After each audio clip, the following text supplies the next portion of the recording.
সময়। কথায় আছে আমাদের জীবনের প্রত্যেক মুহূর্ত স্বর্ণের মতো হয়।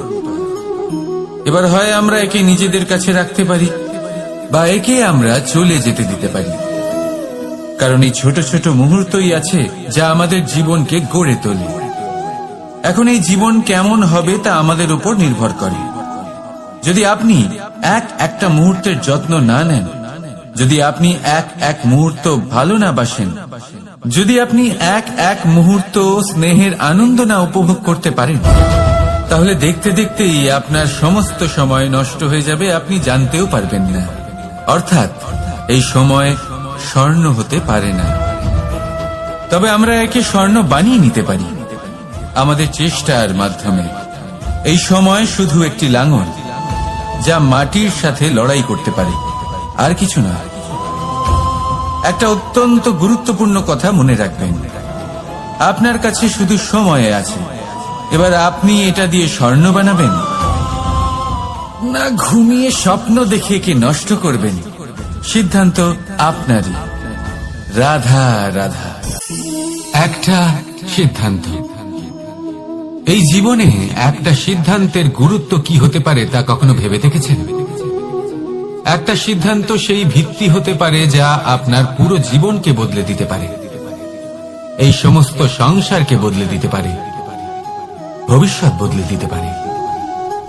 এই সিদ্ধান্ত যে কোন রাস্তা চয়ন করতে হবে, সেই সিদ্ধান্ত যে কখন সামনে এগোতে হবে আর কখন থেমে যেতে হবে, সেই সিদ্ধান্ত যে কখন যুদ্ধ করতে হবে আর কখন নিজেকে পিছু পা হতে হবে।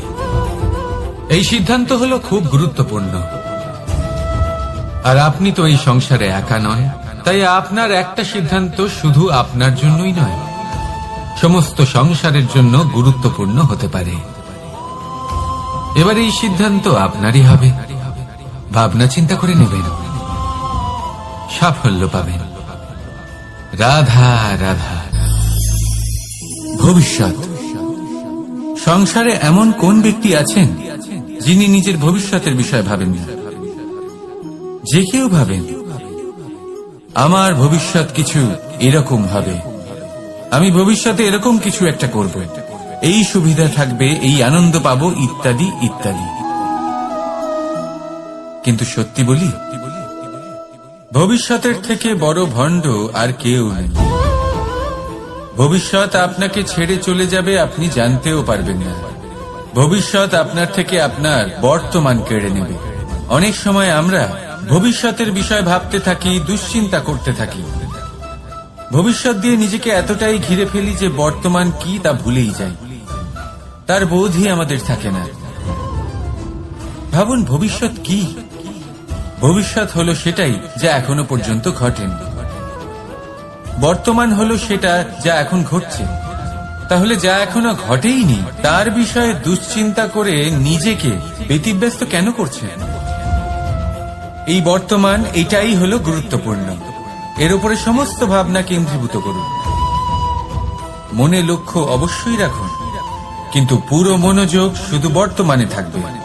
এই বর্তমানকে যদি সামলে নিতে পারেন, তাহলে আপনার ভবিষ্যৎ এমনি উজ্জ্বল হয়ে উঠবে। তাহলে আসুন আমার সাথে ভালোবেসে বলুন, রাধা রাধা। আপনি কখনো জীবনে সূর্যোদয় দেখেছেন? কত প্রশান্তিদায়ক, কত শক্তিদায়ক হয়। মনের মধ্যে যেন একটা নতুন প্রেরণা দান করে, একটা নতুন উৎসাহ। কিন্তু যদি আপনি উঠতে দেরি করেন, তাহলে আপনি এই সূর্যোদয় দেখতেই পাবেন না। ঠিক এরকমই হয় আমাদের জীবনেও। সুযোগ সূর্যোদয়ের মতো। যদি আপনি আপনার জীবনে দরকারের চেয়ে বেশি অপেক্ষা করেন এই সুযোগের সদ্ব্যবহার করতে, তাহলে এই সুযোগ আপনার অপেক্ষা কখনোই করবে না, তা চলে যাবে। সেই জন্য এদের সামনে রাখুন। সঠিক সময়ে আসলে এই সুযোগের সদ্ব্যবহার করুন, নিজের কর্মকে সম্পূর্ণরূপে সার্থক করুন। এটাকে এক মুহূর্তের মতো দেখুন। যদি এরকম করেন, তাহলে জীবনও সূর্যোদয়ের মতোই হবে। এতে সন্তুষ্টি থাকবে, গৌরবও থাকবে, আর থাকবে শান্তি। রাধা রাধা। আমরা জীবনে এমন অনেক মানুষকে চিনি যারা অত্যন্ত শক্তিশালী, নিজের পরীক্ষা দিতে কখনো পিছপা হন না, খুব কঠোর হন, আত্মপ্রত্যয়ী হন, কিন্তু তাও তারা সাফল্য পান না। কেন? কি কারণ হতে পারে এর? লৌহ মানবের মতো ব্যক্তিত্বের অধিকারী হওয়া সত্ত্বেও তারা সফলতা কেন লাভ করেন না? এবার এটার উত্তর তাদের ব্যক্তিত্বের মধ্যেই লুকিয়ে রয়েছে। লৌহ মানব, লোহা। আপনি কখনো লোহাকে দেখে থাকবেন, অত্যন্ত শক্তিশালী, অত্যন্ত কঠিন, কিন্তু শুধু তখনই যখন সেটা শান্ত থাকে, শীতল থাকে। তাকে উত্তপ্ত করুন, তা আর কঠিন থাকবে না। তার উপরে এক চিনতে শিখুন সেই চিন্তাগুলো যা ক্রোধ বাড়িয়ে দেয়, আর সেগুলোকে শেষ করে দিন, নয়তো সেই রাগ আপনার পতন অবশ্যই ঘটাবে। রাধা রাধা। ভগবান। প্রত্যেক কঠিন পরিস্থিতিতে এই নামই আছে যা আমাদের উপায় দিয়ে থাকে। ব্যক্তি যান, ভগবানের পুজো করেন, আরাধনা করেন, ব্রত পালন করেন, মন্দিরে যান, পুজো পাঠ করেন, ভগবানকে জাগিয়ে তোলেন, আর তারপর শুরু হয় সমস্ত প্রশ্ন। হে ভগবান, আমার সাথে এরকম কেন হচ্ছে? কেন আমারই জীবনে এত দুঃখ আছে? আমি কিভাবে এর সম্মুখীন হব? আমাকে কেন এত কষ্ট ভোগ করতে হচ্ছে? হে ভগবান, আমি কি করব? আমাকে সাহায্য করুন, কোনো রাস্তা দেখান।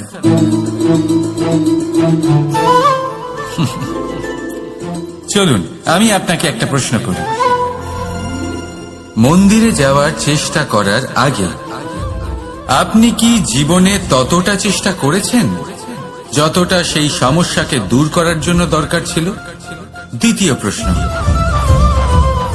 ভগবানকে জাগানোর পূর্বে আপনি কি নিজেকে জাগিয়ে তুলেছেন? আপনি কি আলস্য ত্যাগ করেছেন? তৃতীয় প্রশ্ন, ভগবানকে জিজ্ঞাসা করার আগে আপনি কি নিজেকে জিজ্ঞাসা করেছেন যে আমি কেন এত অসফল হচ্ছি? যদি না করে থাকেন তাহলে সবার আগে এটা করুন।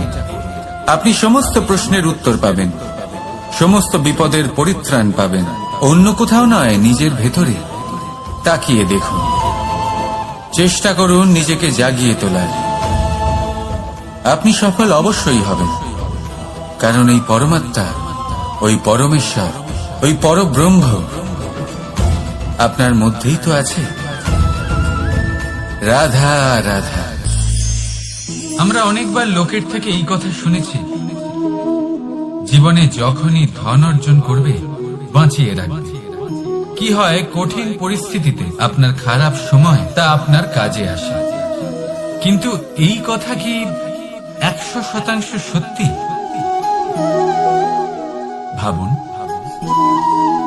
এই সমস্ত ধন যে আপনি অর্জন করেছেন তা কি আপনাকে সুস্বাস্থ্য দিতে পারবে?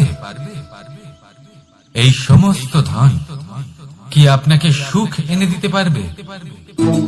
পারবে না, তাই না? চলুন আমি আপনাকে একটা কথা বলি। পরমেশ্বর, ঈশ্বর,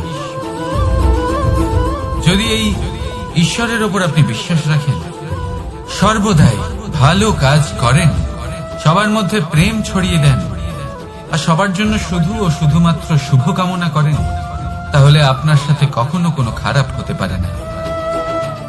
তাই সময় বদলান, সময় বদলানোর উপকরণ নয়। আর ভালোবেসে বলুন রাধা রাধা। অনেকবার আমাদের দৃষ্টিভঙ্গি এমন হয়ে থাকে যে আমাদের আসল সত্যের থেকে অনেকটা দূরে নিয়ে যায়। আমরা যেরকম দেখি সেরকম সবসময় হয় না। এবারে দেখুন না, আমরা মানুষেরা, আমাদের ভালো লাগে, আমরা কোথাও গেলাম, আমাদের স্বাগত জানানো হলো, আমাদের প্রশংসা করা হলো, কেউ আমাদের দিকে হাসি মুখে তাকালো, আমাদের ভালোবাসলো, আমাদের ভালো লাগে। কিন্তু যদি কেউ ক্রুদ্ধ হয়, কটাক্ষ করে, ব্যঙ্গ করে, তাহলে আমরা তক্ষুনি তাকে নিজের শত্রু ভেবে ফেলি, তার উপরে ক্রুদ্ধ হয়ে যাই। একটা কথা মনে রাখবেন, এই হাসি সবার জন্যই হয়। আপনি তাদেরকেও হাসি উপহার দিতে পারেন যাদের আপনি চেনেন, তাদেরও দিতে পারেন যাদের আপনি চেনেন না, ছোটদের দিতে পারেন, বড়দের দিতে পারেন, সবার জন্যই হলো এই হাসি। কিন্তু ক্রোধ, ক্রোধ তাদের উপরেই আসে যাদের আমরা জীবনে কখনো হারাতে চাই না, যাদেরকে আমরা অসম্ভব ভালোবাসি, যাদের জন্য আমরা আশা করি যে তাদের জীবনের পরবর্তী সময় সব সময় সুখময় হোক, উজ্জ্বল হোক। সেই জন্য আপনার জীবনের সমস্ত সেই ব্যক্তি যারা আপনার উপরে ক্রুদ্ধ হন, কটাক্ষ করেন, জরুরি নয় তিনি আপনার শত্রুই হবেন। হতে পারে সে হলো আপনার শুভাকাঙ্ক্ষী, যিনি আপনার শুধুমাত্র ভালোই চান, যিনি আপনার জন্য একটা সুন্দর ভবিষ্যৎ চান। সেই জন্য সব সময় মন দিয়ে অন্যের কথা বোঝার প্রয়াস করুন। আপনি জানতে পারবেন তাদের কর্মের ধর্ম কি হতে পারে, আপনি জানতে পারবেন তাদের ক্রোধের মর্ম কি হতে পারে। রাধা রাধা। জীবনের এই পথে এগোতে এগোতে আমরা কোথাও থেমে যাই, আমরা জানি না কেন। আমরা চেষ্টা করি যেন আমরা সামনে এগোতে পারি, কিন্তু এরকম হয় না। কি কারণ হতে পারে? আসুন আমি আপনাকে বোঝাই। মনে করুন আপনি কোনো রাস্তায় হাঁটছেন, আপনার পা মুচকে গেল, আপনি পায়ে আঘাত পেলেন। এখন এই আঘাত যদি আপনাকে পথ চলতে বাধা দেয়, তখন আপনি থেমে যান। যদি আপনার ভাবনা চিন্তা ক্ষুদ্র হয়, তাহলে আপনি জীবনে কখনোই এগোতে পারবেন না। ভেঙে যাওয়া কলম দিয়ে আপনি কখনো চিঠি লিখতে পারবেন না। ঠিক সেইভাবেই যদি আপনার মনে অন্যের জন্য হিংসা থাকে, তাহলে আপনি আপনার নিজের ভাগ্য লিখতেই পারবেন না। কাজের প্রতি আলস্য আপনাকে কখনো ধনী হতে দেবেই না, আর ধনের প্রতি লোভ তা আপনাকে কখনো মহান হতে দেবে না। ছোট একটা কথা, কিন্তু এ হলো অত্যন্ত গুরুত্বপূর্ণ। ভাবনা চিন্তা অবশ্যই করুন, আর বোঝার চেষ্টা করুন সেটা যা আপনি বুঝতে চান। হতে পারে আপনি এমন কোনো পথ খুঁজে পেলেন যার ফলে আপনি কোনো খারাপ পথে যেতে যেতে থেমে গেলেন, বা আপনি এমন কোনো অর্থ খুঁজে পেলেন যা আপনাকে মহান হবার পথে অগ্রসর করে দিল। রাধা রাধা। অহংকার এ হলো ছোট একটা শব্দ, কিন্তু এর প্রভাব অত্যন্ত বৃহৎ হয়ে থাকে। আর সব থেকে বড় সমস্যা হলো মানুষ আজ অব্দি বুঝতেই পারেনি যে এই অহংকারের বাস্তব রূপ কিরকম। কেউ একে গর্বের নাম দেন, কেউ একে আত্মসম্মানের নাম দিয়ে থাকেন, এবং কোথাও একটা এমন সময় চলে আসে যখন সময় এই অহংকারকে ভেঙে খান খান করে দেয়। আর তখন না গর্ব আপনাকে বাঁচাতে পারে, না আপনার আত্মসম্মান। এখন যদি আপনাকে উদাহরণ দিই, তাহলে যেখানে আপনি বসে আছেন সেই ঘরেই ওপরে তাকান, সেই ছাদের দিকে। যদি এই ছাদ অহংকার করতে থাকে যে দেখো আমি তো সব থেকে উঁচু জায়গায় আছি, আমার চেয়ে ওপরে আর কেউ নেই, আমি এই ঘরে থাকা সমস্ত ব্যক্তিকে ছায়া প্রদান করি, যদি এই অহংকার এসে যায় তাহলে কি? একবার ভেবে দেখুন, যদি পরের দিন তার উপর আরো একটা তলা বানিয়ে দেওয়া হয় তাহলে কি? এই ছাদ যার নিজের উঁচু হবার অহংকার ছিল, যে সব থেকে ওপরে ছিল, সে এবার পায়ের তলায় চলে এসেছে। সূর্য যাকে ছাড়া আমাদের জীবন চলতে পারে না, উনি উদিত হন, এটাই হয়ে থাকে। এবং এই কারণে মনে সূর্য কখনোই মহান নন বা অহংকার পবিত্র নন পোষণ যে করবেন উনি না। পূর্ব দিক যদি থেকে উদিত মনের হন। মধ্যে কিছু রাখতে উনি চান, এই কারণে মহান তাহলে কারণ প্রেমের উনি ভাব আমাদের রাখুন। সকলকে প্রকাশ স্নেহ প্রদান রাখুন। করেন এবং এই পূর্ব দিক এই অহংকারকে কারণে আপনি যা মহান ইচ্ছে কারণ নাম সেদিক দিন, থেকে গর্ব হোক। সূর্যোদয় হয়। আত্মসম্মান হোক। এবার এর দ্বারা সূর্যাস্ত আপনার হয়ে কোনোভাবেই থাকে কোনো লাভ পশ্চিম হবে না। দিক থেকে, আর তাই বেশিরভাগ মানুষ তাহলে পশ্চিমকে এই অশুভ মনে করেন, অহংকারকে অপবিত্র ত্যাগ মনে করুন। করেন। সেখানেই যদি আমি আর আমার উত্তর সাথে এবং দক্ষিণের ভালোবেসে কথা বলুন, বলি তাহলেও সেই একই ব্যাপার। রাধা রাধা। উত্তর দিকে যদি আমরা কখনো যাত্রা করতে চাই তাহলে আমরা নিঃসংকোচে সময় যথাসম্ভব শ্রেষ্ঠ রাখুন, কারণ আপনার কর্ম শুধু আপনার জন্যই নয়। আপনি যেখানে আছেন, আপনার কুল, আপনার স্থান, আপনার দিশা, এই সবকিছুর ওপর তার প্রভাব পড়বে। তাই সব সময় শুভ কর্ম করুন এবং আমার সাথে ভালোবেসে বলুন, রাধা রাধা। জন বনে, সেই বনের বিষয়ে, সেই পথের বিষয়ে, গাছপালার বিষয়ে, পশুপক্ষীর বিষয়ে আমার যদি কোনো জ্ঞান না থাকে, সেই বনের ক্ষুদ্র থেকে ক্ষুদ্রতর অংশের বিষয়ে যদি আমার কোনো জ্ঞান না থাকে, তাহলে হতেই পারে সেই বনে কোথাও আমি হারিয়ে যাব। হয়তো এমন ভাবে হারিয়ে যাব কোনোদিনও বাইরেই বেরোতে পারবো না। তাই সেই বনের বিষয়ে জ্ঞান লাভ করা আবশ্যক। এটাই হলো শিক্ষা। জীবনে বেশিরভাগ মানুষই কেন অসফল হন? ওনারা একটা লক্ষ্য স্থির করেন, কিন্তু সেই পথের বিষয়ে তারা পর্যাপ্ত জ্ঞান অর্জন করেন না। সেই পথে কি বিপদ আসতে পারে প্রত্যেকটা পৃষ্ঠার জ্ঞান তাদের নেই, আর সেই জন্যই তারা অসফল হন। আপনি জীবনে যখনই কোনো লক্ষ্য স্থির করবেন, কোনো লক্ষ্য সাধন করবেন, পরিকল্পনার সাথে সেই পথে অগ্রসর হন। সেই পথকে বোঝার চেষ্টা করুন, সেই পথের বিপদ সম্পর্কে জ্ঞান লাভ করুন, সবকিছু জানার চেষ্টা করুন, অজানা তথ্য আহরণ করুন, আর তারপর সেই লক্ষ্যের প্রতি নিজেকে সমর্পিত করুন। তবেই আপনি সাফল্য লাভ করবেন। আর এই মন প্রসন্ন হয়ে বলবে, এই সংসারে সবচেয়ে বড় পাপ কি হতে পারে? কেউ বলবেন অসত্য, কেউ বলবেন ছলনা, আবার এটাই হলো শিক্ষা। জীবনে বেশিরভাগ মানুষই কেন অসফল হন? ওনারা একটা লক্ষ্য স্থির করেন, কিন্তু সেই পথের বিষয়ে তারা পর্যাপ্ত জ্ঞান অর্জন করেন না। সেই পথে কি বিপদ আসতে পারে প্রত্যেকটা পৃষ্ঠার জ্ঞান তাদের নেই, আর সেই জন্যই তারা অসফল হন। আপনি জীবনে যখনই কোনো লক্ষ্য স্থির করবেন, কোনো লক্ষ্য সাধন করবেন, পরিকল্পনার সাথে সেই পথে অগ্রসর হন। সেই পথকে বোঝার চেষ্টা করুন, সেই পথের বিপদ সম্পর্কে জ্ঞান লাভ করুন, সবকিছু জানার চেষ্টা করুন, অজানা তথ্য আহরণ করুন, আর তারপর সেই লক্ষ্যের প্রতি নিজেকে সমর্পিত করুন। তবেই আপনি সাফল্য লাভ করবেন। আর এই মন প্রসন্ন হয়ে বলবে, এই সংসারে সবচেয়ে বড় পাপ কি হতে পারে? কেউ বলবেন অসত্য, কেউ বলবেন ছলনা, আবার কেউ বলবেন লালসা। না, সংসারে সবচেয়ে বড় পাপ হলো নারী জাতির অসম্মান, নারীর মান ভঙ্গ করা। কারণ এই অপরাধ কেবল নারীর শরীরকেই নয়, বরং তার মন আর আত্মাকেও আহত করে থাকে। তাহলে এবার প্রশ্ন হলো, যে এই অপরাধ করেছে তাকে কি শাস্তি দেওয়া উচিত? কেউ বলবেন শারীরিক যন্ত্রণা, আর কেউ বলবেন মৃত্যুদণ্ড। কিন্তু এই অপরাধের শাস্তি নির্ধারণ করার আগে এটা জানার কি কোনো প্রয়োজন নেই যে অপরাধী আসলে কে? এখন আপনি বলবেন সহজ ব্যাপার, সেই পুরুষ যে নারীর মান ভঙ্গ করেছে। কিন্তু এ কি সম্পূর্ণ সত্যি?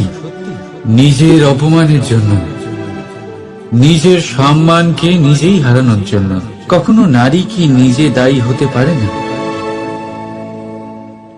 ভেবে দেখুন, সম্মান হানির থেকে বাঁচার জন্য সর্বপ্রথম সম্মানের সীমার উপর নজর দেওয়া প্রয়োজন। রাবণ সীতার হরণ এই জন্যই করতে পেরেছিলেন, কারণ সীতা নিজের বোকামোর জন্য রাবণের সেই সীমা উল্লঙ্ঘন করা সহজ করে দিয়েছিলেন। কিন্তু অশোক বাটিকাতে সেই সীতাকেই রাবণ স্পর্শ পর্যন্ত করতে পারেননি, কারণ সে রাবণ আর তার মাঝখানে ঘাস দিয়ে একটা ছোট রেখা বানিয়ে দিয়েছিলেন। জীবনে না বলতে শিখুন। যদি কেউ আপনার সম্মানের সীমা পার করতে চেষ্টা করে, তাহলে তাকে সেখানেই আটকাতে শিখুন। আপনার উপরে ওঠা প্রথম হাত, প্রথম কটাক্ষ ওইখানেই আটকাতে শিখে নিন। তখন কোনো পুরুষের সাহস সুখ, দুঃখ এবং শক্তি, এই তিন হলো এই সংসারের ত্রিদেবের মতো। আমাদের জীবনে যা কিছু ঘটছে এই তিনটির ভিত্তির উপরেই হচ্ছে। আসলে এই সংসারের একটা নিয়ম আছে, যখনই আপনি কিছু লাভ করেন এই সংসার আপনার পরীক্ষা নেয়। এটা জানার জন্য আপনার পরীক্ষা নেয় যে আপনি যা কিছুই লাভ করেছেন আপনি কি আদৌ সেটার যোগ্য কিনা। ঠিক সেইভাবেই এই সুখ, দুঃখ এবং শক্তি আপনার পরীক্ষা নিয়ে থাকে। যখন সুখ আসে তখন সে আপনার পরীক্ষা নেয় যে আপনার মধ্যে অহংবোধ জাগ্রত হয়নি তো।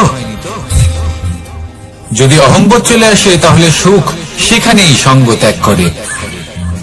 দুঃখ আপনার ধৈর্যের পরীক্ষা নিতে থাকে, আর যদি আপনার মধ্যে ধৈর্য না থাকে তাহলে এটা আপনাকে আরো বেশি দুঃখের গভীর অন্ধকারে ঠেলে দেবে। সেখানে শক্তি পরীক্ষা নেয় আপনার বিনম্রতার। যদি আপনি বিনম্র না হন তাহলে হয় এই শক্তি আপনার সঙ্গ ত্যাগ করবে, নয় এই শক্তি বিনম্রতার অভাবে আপনার পতনের কারণ হতে পারে। এই সংসারে যে কোনো ব্যক্তি যিনি এই পরীক্ষায় উত্তীর্ণ হয়ে থাকেন এই জীবনে তিনি সাফল্য লাভ করেন। আসুন আমার সাথে ভালোবেসে বলুন, রাধা রাধা। ভয়ের সাথে আমরা সবাই পরিচিত, কষ্ট আমরা সবাই পেয়েছি। কখনো কখনো আমরা অসুস্থ হয়ে পড়ি, আর এমন সময় হলে মাতার মমতা, কখনো বাবার স্নেহ, কখনো বন্ধুদের পাশে থাকার অনুভূতি আমাদের রোগ নিরাময়ে সাহায্য করে। কখনো যদি আমরা নিরাশ হয়ে পড়ি, তখন যদি আমাদের কোনো আপনজন আমাদের দুটো ভালো কথা বলে তখন আমাদের মনোবল বেড়ে যায়। ঠিক তেমন সংসারের এই রঙ্গমঞ্চে যদি আপনি পীড়িত অনুভব করেন, কিছু শুভ কথা আলোচনা করুন, কিছু স্তুতি গান করুন, কিছু মুহূর্তের জন্য হলেও নিজের ইষ্টদেবের কথা স্মরণ করুন আর প্রার্থনা করুন। সাহস বাড়বে, শক্তিও বৃদ্ধি পাবে এবং সামনে এগিয়ে চলার পথও দেখতে পাবেন। তখন এই মন প্রসন্ন হয়ে বলবে, রাধা রাধা। এই সংসারে কখনো কোনো ব্যক্তিকে তার বাইরের পোশাক দেখে বিচার করার চেষ্টা করবেন না, এটা খুব বড় ভুল করবেন। যেমন আমরা জীবনে অনেক সময় এমন করি, ধরুন কোথাও একটা গাছ দেখলাম, খুব বিশাল আকারের একটা গাছ, যেটা মাটির থেকে অনেক উঁচুতে পৌঁছে গেছে, যার বিশাল শাখা আছে। সেগুলো দেখে আমরা ভাবি যে এই গাছে হয়তো কত সুস্বাদু ফল আছে, আমরা সেই গাছের পরিচর্যা করতে থাকি। আবার অন্যদিকে হলো একটি তৃণ, যেটা মাটি থেকে কিছুটা উঁচুতে পৌঁছেছে, কিন্তু সেই তৃণর নিচে, মাটির নিচে অত্যন্ত সুস্বাদু ফল বা সবজি জন্ম নেয়, যা আমাদের স্বাস্থ্যের পক্ষে অত্যন্ত উপকারী। সেই জন্য কখনো আবরণ দেখে কাউকে বিচার করতে চেষ্টা করবেন না, তার বদলে এটা বোঝার চেষ্টা করুন যে আপনার সামনে যে ব্যক্তি আছে বা বস্তু আছে তার বিশেষত্ব কি। যদি এই বিশেষত্ব বোঝার ক্ষমতা আপনি অর্জন করেন, যদি এই শিল্প আপনি নিজের ভেতরে জাগ্রত করেন, তাহলে এই সংসারে বিশেষত্ব কি সেটা আপনি জানতে পারবেন। আর এই সমস্ত খেলা দৃষ্টি থেকে নয়, দৃষ্টিভঙ্গি থেকে জন্ম নেয়। দৃষ্টিভঙ্গি সবসময় শুভ রাখুন আর আমার সাথে ভালোবেসে বলুন, রাধা রাধা। লোকে বলে মানুষ নিজের ভবিষ্যৎ জন্ম থেকেই লিখিয়ে আনে, অর্থাৎ এখানে এই কপালে। ভাগ্য দেবতা আমাদের সমস্ত উত্থান, সমস্ত পতনের হিসেব সবটা লিখে দেন। কিন্তু কপালে কেন, পায়ে নয় কেন? যদি পায়ে লেখা হয় তাহলে আমরা পড়তে পারবো, যদি কপালে লেখা হয় আমরা ছাড়া বাকি সবাই পড়তে পারবে। এবারে আমাদের কপাল এখানে তাই প্রতিফলিত হয় যা আমাদের মস্তিষ্কে আছে, আর মস্তিষ্কে থাকে আমাদের ভাবনা। তাই এই ভাবনার ধনাত্মক হওয়া অত্যন্ত জরুরি। এতে বিকাশের জন্য স্থান রাখুন, এতে সবাইকে একসাথে নিয়ে চলার ভাবনা রাখুন, আর বিশ্বাস করুন আপনার মস্তিষ্কের এই ভাবনা সাফল্য রূপে আপনার কপালে অবশ্যই লিখিত হবে। কারণ আপনার ভাবনাই সত্য হয়ে আপনার জীবনে আসে। রাধা রাধা। সময় বড়ই অদ্ভুত, এই সময়, তাই না? দেখতে গেলে এটা একটা অনুভূতি, একটা সংখ্যা, একটা বিষয়। এবারে দেখুন না, সূর্যোদয় সকলের একসাথেই হয়, তাই তো? কারোর আগে কারোর পরে এমন তো হয় না, সবার একসাথেই হয়। আবার সূর্যাস্ত সকলের একসাথেই হয়। এবারে ভাবুন, এই সময় প্রত্যেকের জন্য আলাদা আলাদা। কারোর জন্য এই সময় ভালো, আবার কারোর জন্য এই সময় খারাপ। এক্ষুনি এই মুহূর্তে কারোর মুখে সফলতার আলো রয়েছে, আবার কারোর মুখে অসফলতার নিরাশা। এটা কেন? কেন এই সময় কারোর জন্য শ্রেষ্ঠ, আবার কেন তা কাউকে নিরাশ করে? এটার উত্তর হলো আপনার চিন্তা, আপনার কর্ম। যেমন আপনার চিন্তাধারা, তেমন আপনার কর্ম, আর তেমনই হবে আপনার এই সময়। আপনি জীবনে সুখ তখন পাবেন যখন আপনি কারোর মুখে আশার আলো এনে দেবেন। আপনি আনন্দ তখনই পাবেন যখন আপনি কাউকে খুশি করবেন। হ্যাঁ, এটা ঠিক যে কাউকে খুশি করা সবসময় আপনার হাতে নেই, কিন্তু আপনার হাতে এটা অবশ্যই আছে যে আপনি কাউকে দুঃখ না দেন, কাউকে নিরাশ না করেন। আর কোনো ব্যক্তিকে দুঃখ না দেওয়ার এই চেষ্টাও আপনার কর্মই বটে। আর এই শুভ কর্মের ফল আপনাকে প্রকৃতি অবশ্যই দেবে। তাই মনে রাখবেন, ভালো সময় তারই আসে যে কখনো কারোর খারাপ চায় না। রাধা রাধা। লোকে আমাকে সবসময় জিজ্ঞেস করে যে কানাই, এখন তুমি বড় হয়ে গেছো, এই বাচ্চাদের সাথে থেকে তুমি সবসময় দুষ্টুমি করো কেন? তুমি বড় হয়ে গেছো, বড়দের মতো থাকো। বেশিরভাগ লোকে এটা বুঝতে পারে না, ভাবে উনি তো ভগবান, ভগবানের মতো গম্ভীর নয় কেন? এবারে আমি কি করে বোঝাবো সবাইকে যে আমার ভগবান হওয়ার পিছনে যে সবচেয়ে বড় রহস্য, তা হলো এই বাচ্চারাই। আমার শক্তি কোথা থেকে আসে? সমস্ত সমস্যার সমাধান করার শক্তি এই বাচ্চাদের থেকেই তো আসে।